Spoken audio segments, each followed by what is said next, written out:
오늘 하나님께서 우리에게 주시는 말씀은 에베소서 4장 29절 말씀입니다. 함께 읽겠습니다. 무릇 더러운 말은 너희 입 밖에도 내지 말고 오직 덕을 세우는 데 소용되는 대로 선한 말을 하여 듣는 자에게 은혜를 끼치게 하라. 오늘 말씀은 하나님께서 부르신 하나님의 사람들이 어떤 삶을 살아가야 되는지에 대한 말씀, 5번째 말씀입니다. 오늘 본문 29절 말씀을 우리 같이 읽어보겠습니다. 무릇 더러운 말은 너희 입 밖에도 내지 말고 오직 덕을 세우는 데 소용되는 대로 선한 말을 하여 듣는 자들에게 은혜를 끼치게 하라. 아멘.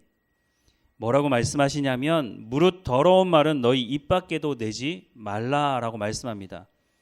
더러운 말이 어떤 말일까요? 헬라어 원어를 찾아보니까 썩은, 무가치한, 나쁜 이런 말이라고 말하고 있습니다. 그런데 이런 나쁜 말을 왜 사람들이 하는 걸까요? 왜 더러운 말을 입 밖에 내는 걸까요?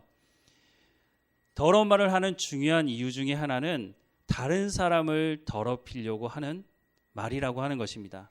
이렇게 다른 사람을 더럽히려고 하는 말 중에 가장 대표적인 말이 비방하는 말일 것입니다. 비방하는 말이 뭐냐면 남을 헐뜯고 비난하는 말이라고 하는 것입니다. 성경에 이 비방의 말을 가장 먼저 한 사람이 혹시 누군지 아십니까? 아담입니다. 창세기 3장 12절 말씀에 보면 아담이 이르되 하나님이 주셔서 나와 함께 있게 하신 여자 그가 그 나무 열매를 내게 주므로 내가 먹었나이다 라고 말하고 있습니다. 겉으로 보면 아담이 하와를 비방하는 말로 들리지만 사실은 누구를 비방하고 있습니까? 하나님이 하와를 만드셨으니 하나님이 문제가 있습니다 라고 하나님을 비방하고 있는 것이죠. 보통은 비방하는 말은 한 개인이 다른 한 개인을 향해 비방하지만 공동체 전체가 한 개인을 비방하는 말을 하기도 합니다. 그 대표적인 사람들이 바로 이스라엘 백성들이죠. 이스라엘 백성들이 출애굽해서 홍해 앞에 서게 됐습니다. 그런데 그 뒤를 따라오는 애굽 군대가 있고 아픈 홍해가 가로막고 있었죠. 그때 이 이스라엘 백성들이 모세를 비방합니다. 출애굽기 14장 11절 말씀에 보면 애굽에 매장지가 없어서 당신이 우리를 이끌어내어 이 광야에서 죽게 하느냐. 여기서 말하는 당신은 모세를 말하는 거죠. 어찌하여 당신이 우리를 애굽에서 이끌어내어 우리에게 이같이 하느냐라고 말합니다. 그런데 심지어 뭐라고 말하느냐면 12절에 우리를 내버려 두라. 우리가 애굽 사람을 섬길 것이라. 애굽 사람을 섬기는 것이 광야에서 죽는 것보다 낫겠노라라고 말하고 있습니다. 그런데 출애굽하기 전에 이스라엘 백성들이 뭐라고 말했습니까?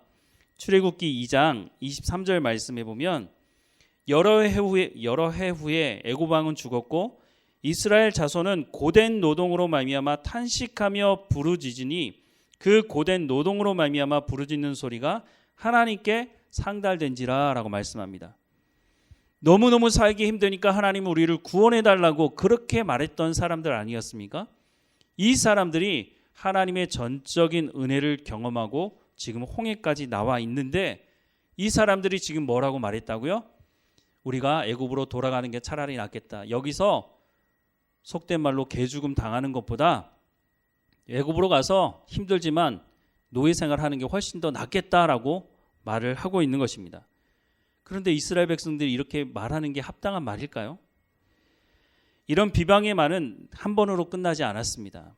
이스라엘 백성들은 광야에 나와 보니까 고기도 먹지 못하고 야채나 채소도 먹지 못하고 물도 넉넉하게 마시지 못하게 되자, 즉 삶이 불편하게 되자 모세와 아론을 향해서 비방하기 시작했죠. 그런데 과연 하나님이 우리를 구원할 수 있느냐? 라고 하는 말까지 하게 되었다고 성경은 말씀하고 있습니다. 출애굽기 17장 3절 말씀에 보면 거기서 백성이 목이 말라 물을 찾음에 그들이 모세에게 대하여 원망하여 이르되 당신이 어찌하여 우리를 애굽에서 인도하여 내어서 우리와 우리의 자녀와 우리의 가축을 목말라 죽게 하느냐라고 말하고 있습니다. 그런데 거기서 더 나갔죠.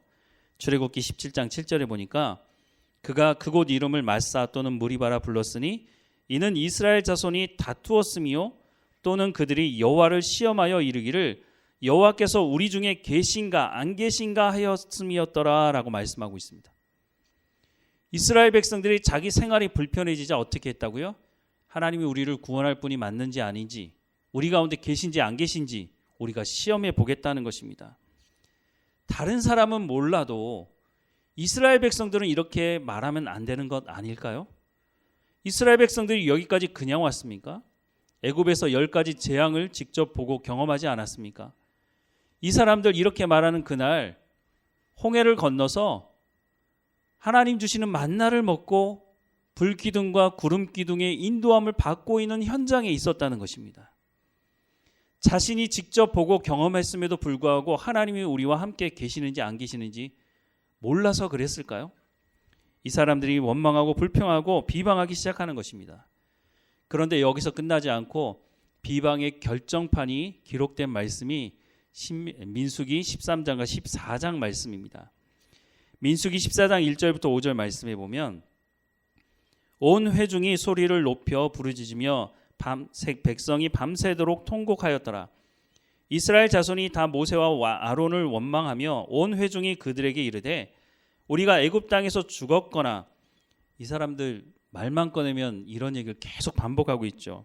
우리가 애굽 땅에서 죽었거나 이 광야에서 죽었으면 좋았을 것을 어찌하여 여호와가 우리를 그 땅으로 인도하여 칼에 쓰러지게 하려 하는가? 이 사람들이 구원해달라고 하나님께 요청하지 않았습니까? 그런데 이제 와서 조금 불편하다고 하나님께서 우리를 죽이려고 여기 끌어낸 거 아니야? 이렇게 말하고 있는 거죠. 3절에 보면 다음부터 다시 보면 어찌하여 여호와가 우리를 그 땅으로 인도하여 칼에 쓰러지게 하려 하는가? 우리 처자가 사로잡히리니 애굽으로 돌아가는 것이 낫지 아니하냐? 이에 서로 말하되 우리가 한 지휘관을 세우고 애굽으로 돌아가자 하며 모세와 아론이 이스라엘 자손의 온 회중 앞에 엎드린지라 라고 말씀합니다. 40일 동안 정탐꾼들이 정탐을 하고 돌아와서 하는 말이 그 땅은 젖과 꿀이 흐르는 땅이 맞다는 거죠.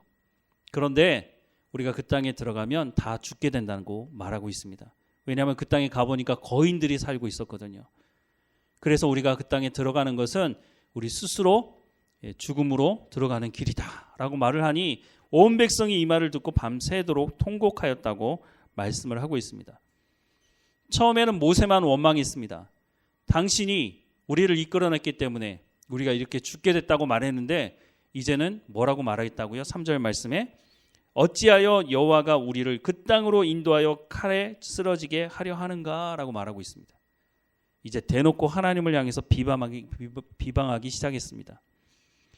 우리는 이 비방의 문제가 왜 심각한 더러운 말인지를 여기서 확인할 수가 있습니다. 이 사람들이 지금 어떤 자리에 서 있느냐면 자신들이 재판장의 자리에 서서 결정을 내리고 싶다는 것입니다. 하나님이 결정을 내리시는 분이 아니라 우리가 결정하는 대로 일이 처리가 되어야 한다고 말하고 있는 거죠. 야고보서 4장 11절부터 12절 말씀에 보면 형제들아 서로 비방하지 말라. 형제를 비방하는 자나 형제를 판단하는 자는 곧 율법을 비방하고 율법을 판단하는 것이라. 내가 만일 율법을 판단하면 율법의 준행자가 아니요 재판관이로다. 입법자와 재판관은 오직 한 분이시니 능히 구원하시기도 하시며 멸하기도 하시느니라. 너는 누구이기에 이웃을 판단하느냐라고 말씀합니다. 이스라엘 백성들이 지금 뭐라고 말하고 있느냐면 자신들이 율법을 판단하는 재판관 자리에 있고 싶어 한다는 것입니다. 그러니까 하나님을 향해서 어찌하여 하나님께서 우리를 죽이려고 여기까지 인도하셨느냐라고 말하는 것이죠. 야고보서의 말씀에 이 이스라엘 백성들은 율법의 준행자라고 말하고 있습니다. 하나님의 말씀을 듣고 순종함으로 하나님 백성다운 삶을 살아가야 되는 사람들이 지금 하나님의 자리에서 하나님의 말씀을 칼질하고 있는 것입니다. 이것이 비방의 가장 큰 문제라고 하는 것입니다. 이스라엘 백성들은 이제 숨 쉴만 하니까, 이제 살만 하니까 자신들이 나서서 하나님을 판단해 보겠다라고 말을 하고 있는 것이죠. 자신들이 재판 자리에 앉아서 상대방을 하는 것은 사실은 자신의 문제를 덮고 싶은 것입니다. 나는 문제가 없고 당신 때문이라는 거죠. 모세 때문이고 하나님 때문이라는 거죠. 우리는 잘못이 없는데 하나님이 우리를 죽이려고 여기까지 인도하셨다라고 말을 하는 것입니다. 그런데 이 비방의 말을 쏟아놓는 사람들이 모르는 것이 있습니다. 예를 들자면 우리가 똥을 누군가에 집어 던지려면 어떻게 해야 됩니까? 내 손으로 똥을 퍼서 집어 던져야 되는 것이죠. 그런데 그 똥을 던져서 맞아야 되는 사람이 그것을 피하면 그냥 그러고 마는 것이지만 똥을 집어들어서 던지는 사람에게 그 똥이 손에 묻어 있는 거죠. 그리고 냄새가 나는 거죠. 그런데 자기에게 냄새가 난다고 생각을 안 하고 있는 것과 같은 것입니다. 그러니까 비방의 말로 다른 사람을 더럽히려고 했는데 결국은 물론 그 말을 듣고 받아들인 사람은 더러워질 수도 있겠지만 그 말을 하는 당사자가 이미 더러워져 있다는 것을 그 말을 하는 사람들이 잘 모르고 있다고 하는 것입니다. 이스라엘 백성들 입에서 비방의 말이 쏟아져 나올 때 자신들은 문제가 없다고 말하지만 사실은 자신들에게 문제가 있다고 하는 것을 인정하고 말을 하고 있다는 것입니다. 그 말은 자신들은 모르고 있고 하나님과 모세는 그것을 알고 있다고 하는 것을 말해주는 것이죠. 하지만 그것으로 끝나지 않습니다. 민수기 14장 14절부터 14장 26절부터 35절 말씀에 보면 비방의 말을 쏟아놨던 이 사람들이 그 비방의 말 때문에 무거운 짐을 져야 하는 것을 말씀해 주고 있습니다. 26절 말씀부터 보면 여호와께서 모세와 아론에게 말씀하여 이르시되 나를 원망하는 이 악한 회중에게 내가 어느 때까지 참으랴. 이스라엘 자손이 나를 향하여 원망하는 바 그 원망하는 말을 내가 들었노라 라고 말씀합니다. 비방의 말을 하나님께서 들으셨다는 겁니다. 28절에 그들에게 이르기를 여호와의 말씀에 내 삶을 두고 맹세하노라. 너희 말이 내 귀에 들린 대로 내가 너희에게 행하리니. 우리가 남을 비방할 때 그 말을 하나님 듣고 계신다는 것을 기억해야 합니다. 너희 시체가 이 광야에 엎드려질 것이라. 왜 하나님 이렇게 말씀하셨죠? 자기들이 그렇게 말했거든요. 차라리 광야에서 죽는 것이 낫다고 자기들 입술로 말을 했거든요. 너희 중에 20세 이상으로 계수된 자 곧 나를 원망하는 자 전부가 여분네의 아들 갈렙과 눈의 아들 여호수아가 외에는 내가 맹세하여 너희에게 살게 하리라 한 땅에 결단코 들어가지 못하리라. 너희가 사로잡히겠다고 말하던 너희의 유아들 내가 인도하여 드리리니 그들은 너희가 싫어하던 땅으로 보려니와 너희 시체는 이 광야에 엎드려질 것이요 너희 자녀들은 너희 반역한 죄를 지고 너희 시체가 광야에서 소멸되기까지 40년을 광야에서 방황하는 자가 되리라. 너희는 그 땅을 정탐한 날수인 40일의 하루를 1년으로 쳐서 그 40년간 너희의 죄악을 담당할지니 너희는 그제서야 내가 싫어하면 어떻게 되는지를 알리라 하셨다 하라. 나 여호와가 말하였거니와 모여 나를 거역하는 이 악한 온 회중에게 내가 반드시 이같이 행하리니 그들이 이 광야에서 소멸되어 거기서 죽으리라 라고 말씀을 하고 있습니다. 비방의 말을 쏟아낸 그 사람들에게 하나님은 책임을 물으신다라고 말씀을 하고 있습니다.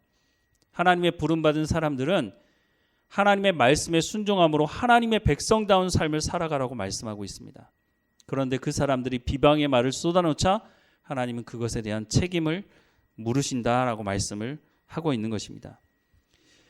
또 더러운 말 중에 우리가 생각해 봐야 될 말이 있는데 그것은 분노와 관련된 말입니다. 야고보서 1장 19절에서 21절 말씀에 보면 내 사랑하는 형제들아 너희가 알지니 사람마다 듣기는 속히 하고 말하기는 더디하며 성내기도 더디하라. 사람이 성내는 것이 하나님의 의를 이루지 못함이라. 그러므로 모든 더러운 것과 넘치는 악을 버리고 너희 영혼을 능히 구원할 바 마음에 심어진 말씀을 온유함으로 받으라 라고 말씀을 합니다. 사람이 화를 내고 분을 내면 쏟아내는 말이 있죠. 분을 내는 말. 그것이 사람을 더럽게 한다는 것입니다. 그래서 모든 더러운 것과 넘치는 악을 버리라 라고 말씀합니다. 어떻게 버리고 이 문제를 해결할 수 있다고요? 하나님의 말씀을 온유함으로 받을 것이라고 말씀을 하고 있습니다. 분을 내어서 마음에 쓴뿌리를 내리고 그리고 분내는 말을 하게 되면 결국은 죄를 짓는 말을 할 수 있다는 것입니다. 그래서 에베소서 4장 26절부터 27절 말씀에 분을 내어도 죄를 짓지 말며 해가 지도록 분을 품지 말고 마귀에게 틈을 주지 말라라고 말씀을 하고 있는 겁니다.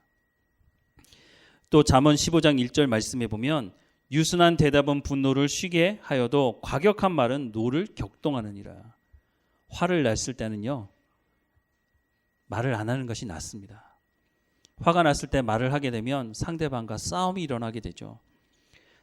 잠언 22장 24절 말씀에 보면 노를 품는 자와 사귀지 말며 울분한 자와 동행하지 말지니 라고 말씀하고 있고, 골로새서 3장 8절에도 이제는 너희가 이 모든 것을 벗어버리라.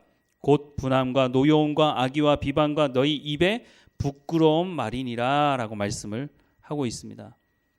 분노에 찼을 때 쏟아내는 말은 상대방만 더럽히는 것이 아니라 자신도 더럽히는 말이라고 하는 것입니다. 특별히 가족 안에서, 가까운 사람 안에서 분이 났을 때는 말을 쏟아내지 말아야 합니다.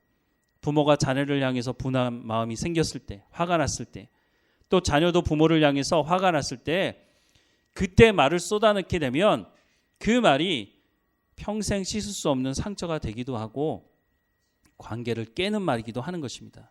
서로를 더럽히는 말이 될 수 있기 때문에 화가 났을 때는 그 말을 내뱉지 말아야 하는 것입니다. 그때 우리가 기억해야 하는 말씀이 어떤 말씀이라고요? 야고보서 1장 19절에서 21절 말씀을 같이 한번 읽어보겠습니다. 내 사랑하는 형제들아, 너희가 알지니 사람마다 듣기는 속히 하고 말하기는 더디하며 성내기도 더디하라. 사람이 성내는 것이 하나님의 의를 이루지 못함이라. 그러므로 모든 더러운 것과 넘치는 악을 버리고 너희 영혼을 능히 구원할 바 마음에 심어진 말씀을 온유함으로 받으라. 아멘. 우리가 이와 같이 하여서 우리가 분이 났을 때 그 분을 쏟는 말을 하지 않기를 간절히 소망합니다. 또 한 가지 우리가 더러운 말을 기억해야 할 것은 사람들이 교만한 말을 할 때입니다. 교만한 말을 대체적으로 어떻게 하죠? 자랑하게 되죠. 요한 1서 2장 16절에서 17절 말씀에 보면 이는 세상에 있는 모든 것이 육신의 정욕과 안목의 정욕과 이 생의 자랑이니 다 아버지께로부터 온 것이 아니요 세상으로부터 온 것이라. 이 세상도 그 정욕도 지나가되 오직 하나님의 뜻을 행하는 자는 영원히 거하느니라 라고 말씀합니다. 이 말씀에 이 생의 자랑이라고 말하고 있는데 세번역 성경에 보면 세상 살림에 대한 자랑이다 라고 말씀하고 있습니다. 세상 살림에 대한 자랑 어떤 거죠? 나 어떤 대학 나왔어? 나 얼마나 부자인지 알아? 내 권력과 내 학벌과 내 출신과 이런 것들을 상대방에게 말해주는 거죠. 그런데 이렇게 말하는 중요한 이유가 뭘까요? 나는 너와 달라. 나는 너 같은 사람이 아니야 라고 말해주고 싶은 거죠. 차별을 두고 싶어 하는 것입니다. 사회도 그렇게 말을 하죠. 우리는 그런 사회 속에서 살아갑니다. 그러면 그리스도인들도 그렇게 말하는 것 어느 정도는 허용해 줘야 되지 않을까라고 생각할지도 모르겠습니다. 우리도 그런 사회 속에서 그런 분위기 속에서 살다가 우리도 모르게 상대방이 비교하려고 우리를 깔아뭉개려고 하는 그 말을 듣고 나도 모르게 상대방을 비방하고 또 자랑하는 말을 우리의 입술로 쏟아낼 때가 있는 것을 보게 됩니다. 예레미야 9장 23절부터 24절 말씀에 보면 여호와께서 이와 같이 말씀하시되 지혜로운 자는 그 지혜를 자랑하지 말라. 용사는 그의 용맹을 자랑하지 말라. 부자는 그의 부함을 자랑하지 말라. 자랑하는 자는 이것으로 자랑할지니 곧 명철하여 나를 아는 것과 나 여호와는 사랑과 정의와 공의를 땅에 행하는 자인 줄 깨닫는 것이라. 나는 이 일을 기뻐하노라. 여호와의 말씀이니라 라고 말씀을 하고 있습니다. 세상의 자랑은 세상으로부터 온 것이라고 말씀하고 있죠. 요한 1서의 말씀이 그렇게 말씀하고 있죠. 그래서 그리스도인들은 어떻게 살라고요? 하늘로부터 오는 하나님께서 주시는 하나님을 아는 것을 자랑하라고 말씀을 하고 있습니다. 하나님을 아는 사람의 입에서 어떤 말이 나올까요? 하나님을 아는 사람이 하나님을 아는 하나님의 말씀을 말하게 되는 것이죠. 그래서 에베소서 4장 25절 말씀에 그런즉 거짓을 버리고 각각 그 이웃과 더불어 참된 것을 말하라라고 말씀을 하고 있습니다. 이는 우리가 서로 지체가 되기 때문이라고 말씀합니다. 참된 것 뭐죠? 하나님의 말씀을 입으로 말하라는 것입니다. 그것이 바로 하나님의 마음을 기쁘게 하는 것이라고 말씀하고 있습니다. 네 번째로 더러운 말, 무엇을 말씀하고 있느냐면 불평하는 것입니다. 입만 열면 불평하는 사람들이 있습니다. 그 사람들의 공통적인 특징이 뭘까요? 그 사람의 말을 들어보면 감사가 없습니다. 이 불평한 사람의 대표적인 사람이 바로 한 달란트 받은 사람이었습니다.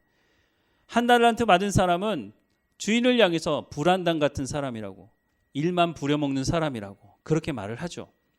그런데 한 달란트 받은 사람이 모르는 것이 있습니다. 성경에 보면 5달란트, 2달란트, 1달란트를 나누어 줄 때 뭐라고 기록을 하고 있느냐면 각 사람의 재능에 따라 분배하였다고 말씀하고 있습니다.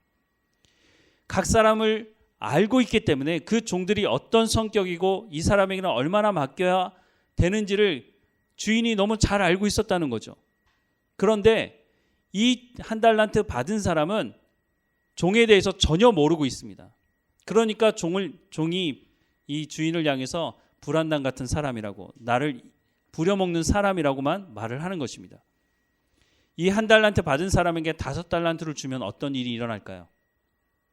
우리가 사는 세상에도 이런 일들이 참 많이 일어나는데요. 1,000만 원 벌어야 되는 사람에게 1억 원을 주면 어떤 일이 벌어질까요? 그 사람이 아마 그 돈을 감당하지 못하고 도박을 하든지 다른 자신의 삶을 망가뜨리는데 그 돈을 쓰게 될 것입니다. 우리 주변에도 그런 일들을 보지 않습니까? 이 사람이 그렇게 말할 때 그 사람의 얼굴 표정은 또 어땠을까요? 불평과 불만을 말하는 사람들의 여러분 얼굴 표정이 어떻습니까? 웃으면서 그런 얘기를 하던가요? 그렇지 않습니다. 온갖 얼굴에 더러운 표정을 지으면서 원망과 불평을 쏟아놓죠. 그래서 그리스도인들은 웃으며 살아가야 됩니다. 여러분 교회 오시면서 제가 저 앞에서 얼굴을 가끔 보거든요.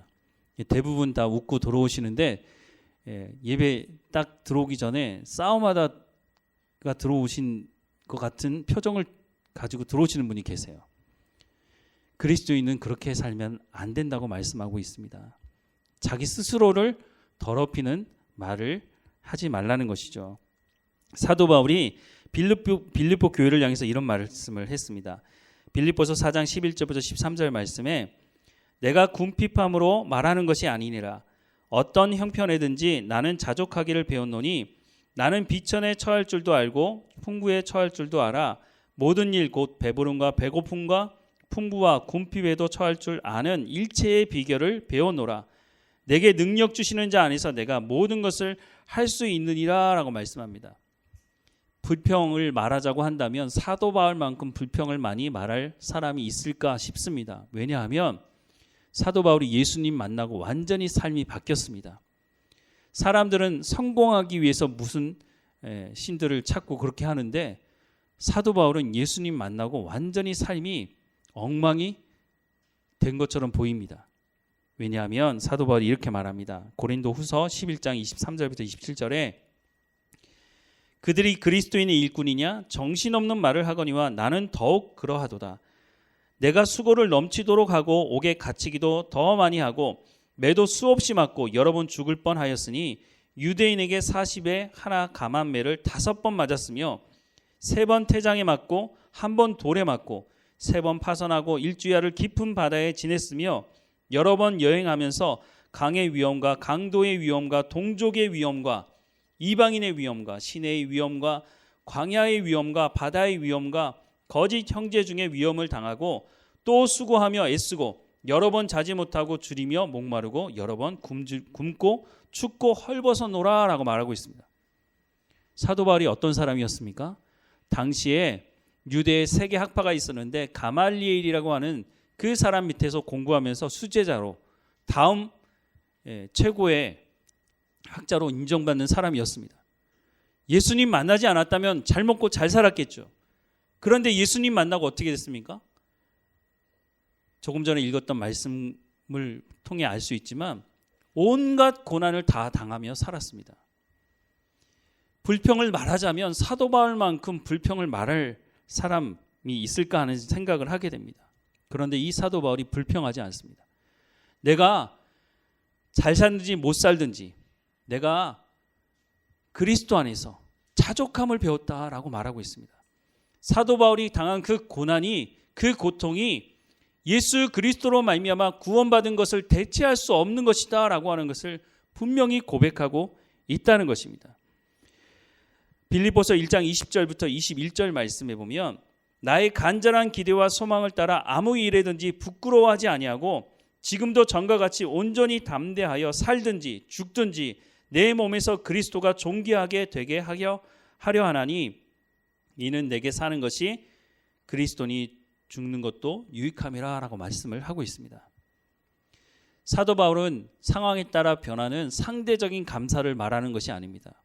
어떤 상황에서도 변하지 않는 자기의 목숨도 내놓다 할지라도 내가 하나님 앞에서 예수 그리스도를 통해서 구원받은 이 절대적인 감사를 통해서 내가 불평할 수 없다라고 말을 하고 있는 것입니다. 사도 바울이 그 고생을 하면서 세운 교회들마다 사도 바울이 자기의 기득권을 주장할 수 있겠죠. 그런데 그 어떤 교회를 향해서도 사도 바울은 내가 세웠으니까 내 말을 들으라고 말을 하지 않고 있다고 하는 것입니다. 사도 바울은 자신이 세운 교회가 내가 세운 것이 아니라 예수 그리스도가 머리가 되시고 주인이 되신다고 말씀을 하고 있습니다. 시편 37편 1절부터 10절 말씀 우리 함께 같이 읽어보겠습니다. 천천히 한번 읽어보겠습니다. 악을 행하는 자들 때문에 불평하지 말며 불의를 행하는 자들을 시기하지 말지어다. 그들은 풀과 같이 속히 배임을 당할 것이며 푸른 채소같이 쇠잔할 것이미로다. 여호와를 의뢰하고 선을 행하라. 땅에 머무는 동안 그의 성실을 먹을거리로 삼을지어다. 또 여호와를 기뻐하라. 그가 내 마음의 소원을 내게 이루어 주시리로다. 내 길을 여호와께 맡기라.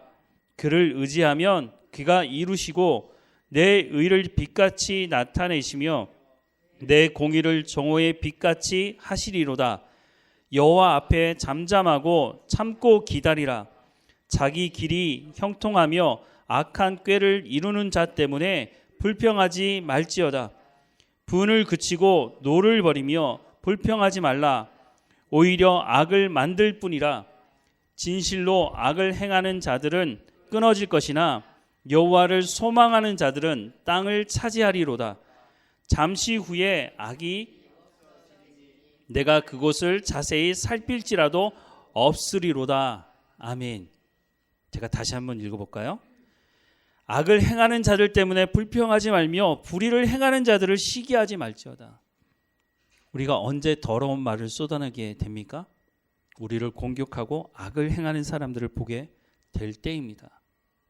불의를 행하는 사람들 때문에 우리가 고통당할 때 그들을 시기하고 원망하게 되죠. 그들은 풀과 같이 속히 배임을 당할 것이며 풀은 채소같이 쇠잔할 것이미로다 라고 말씀합니다. 여호와를 의뢰하고 선을 행하라고 말씀합니다. 땅에 머무는 동안 그의 성실을 먹을거리로 삼으라고 말씀합니다. 오늘 우리에게 하시는 말씀이죠. 또 여호와를 기뻐하라. 그가 내 마음의 소원을 내게 이루어 주시리로다. 내 길을 여호와께 맡기라. 그를 의지하면 그가 이루시고 내 의를 빛같이 나타내시며 내 공의를 정오의 빛같이 하시리로다. 여호와 앞에서 참고 여호와 앞에 잠잠하고 참고 기다리라. 자기의 길이 형통하며 악한 꾀를 이루는 자 때문에 불평하지 말지어다 라고 말씀하십니다. 우리가 참고 기다리는 것이 쉽지 않습니다. 우리가 참고 기다릴 때 어떻게 참고 기다립니까? 그냥 참으면 됩니까? 그냥 인내하면 지나가는 것입니까? 참고 기다리는 말은 하나님의 말씀, 하나님의 언약의 말씀을 믿고 참고 기다리라는 것입니다.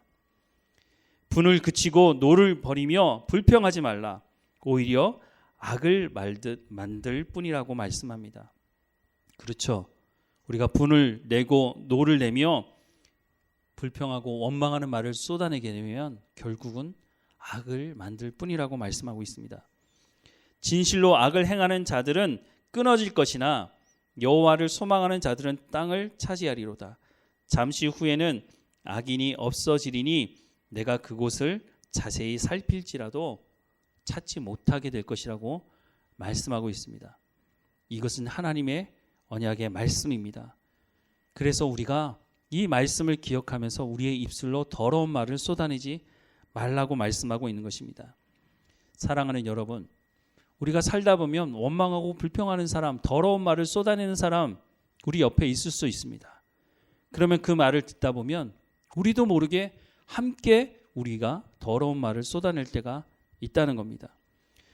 분한 마음을 가지고 있는 사람 옆에 있다 보면 우리도 함께 분하는 말을 할 때가 있죠. 시기하고 비난한 말을 쏟아낼 때가 있다는 것입니다.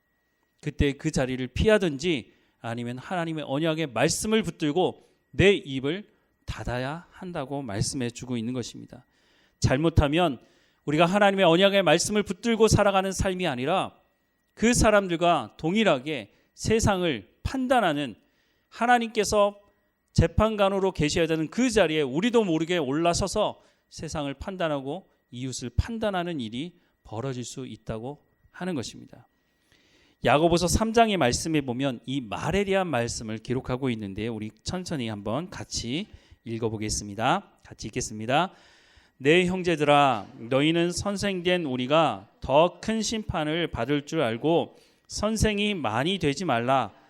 우리가 다 실수가 많으니 만일 말에 실수가 없는 자라면 곧 온전한 사람이라 능히 온몸도 굴레 씌우느니라. 우리가 말들의 입에 재갈 물리는 것은 우리에게 순종하게 하려고 그 온몸을 제어하는 것이라. 또 배를 보라. 그렇게 크고 광풍에 밀려가는 것들을 지극히 작은 키로서 사공의 뜻대로 운행하나니 이와 같이 혀도 작은 지체로 돼 큰 것을 자랑하도다. 보라, 얼마나 작은 불이 얼마나 많은 나무를 태우는가. 혀는 곧 불이요 불의 세계라. 혀는 우리 지체 중에 온몸을 더럽히고 삶의 수레바퀴를 불사르나니 그 사라는 것이 지옥불에서 나느니라. 여러 종류의 짐승과 새와 벌레와 바다의 생물은 다 사람이 길들일 수 있고 길들여 왔거니와 혀는 능히 길들일 사람이 없나니 쉬지 아니하는 악이요 죽이는 독이 가득한 것이라. 이것으로 우리가 주 아버지를 찬송하고 또 이것으로 하나님의 형상대로 지으심을 받은 사람을 저주하나니 한 입에서 찬송과 저주가 나오는도다. 내 형제들아, 이것이 마땅하지 아니하니라. 샘이 한 구멍에서 어찌 단물과 쓴물을 내겠느냐. 내 형제들아, 어찌 무화과 나무가 감람 열매를 포도나무가 무화과를 맺겠느냐. 이와 같이 짠물이 단물을 내지 못하느니라. 너희 중에 지혜와 총명이 있는 자가 누구냐. 그는 선행으로 말미암아 지혜의 온유함으로 그 행함을 보일지니라.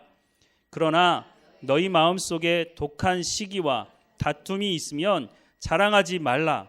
진리를 거스러 거짓말하지 말라. 이러한 지혜는 위로부터 내려온 것이 아니요 땅의 것이요 정욕의 것이요 귀신의 것이니 시기와 다툼이 있는 곳에는 혼란과 모든 악한 일이 있음이라. 오직 위로부터 난 지혜는 첫째 성결하고 다음에 화평하고 관용하여 하고 양순하며 긍휼과 선한 열매가 가득하고 편견과 거짓이 없나니 화평하게 하는 자들은 화평으로 심어 의의 열매를 거두느니라. 아멘. 8절 말씀에 혀는 능히 길들일 사람이 없다고 말합니다. 쉬지 않은 악이요 죽이는 독이 가득한 것이라고 말씀을 하고 있습니다. 그러면 우리는 어떻게 하라고요? 위의 것을 찾으라고 말하고 있습니다. 위의 것, 하나님의 지혜, 하나님의 말씀을 말하는 것입니다. 하나님의 말씀으로 우리의 생각을 새롭게 함으로 우리의 입에서 나오는 말이 하나님의 말씀이 되어야 한다고 말씀하고 있습니다. 혀는 능히 길들일 사람이 없다고 하는 것은 사람으로서는 불가능하다는 것입니다. 하지만 하나님의 말씀으로 새롭게 되어진다면, 우리의 생각이, 우리의 삶이 새롭게 되어진다면 혀를 통제할 수 있다는 거죠. 그 혀를 통해서 생명을 살리는 말을 할 수 있다는 것입니다. 그래서 오늘 본문 말씀으로 다시 한번 돌아가 보자면, 무릇 더러운 말을 너희 입 밖에도 내지 말고 오직 덕을 세우는 데 소용되는 대로 선한 말을 하여 듣는 자들에게 은혜를 끼치라고 말하고 있습니다. 내 가족에게, 내 주변에 있는 사람들에게 내가 더러운 말을 하는 것은 내가 먼저 더러워지는 것이고 그 상대방도 더러워지게 하는 것입니다. 하지만 예수 믿는 사람들, 하나님의 부름받은 사람들의 입에서 나와야 되는 말은 하나님이 하시는 말씀이어야 한다는 것입니다. 그 말은 덕을 세우는 말이고 은혜를 끼치는 말이고 그 사람의 생명을 살리는 말이라고 하는 것입니다.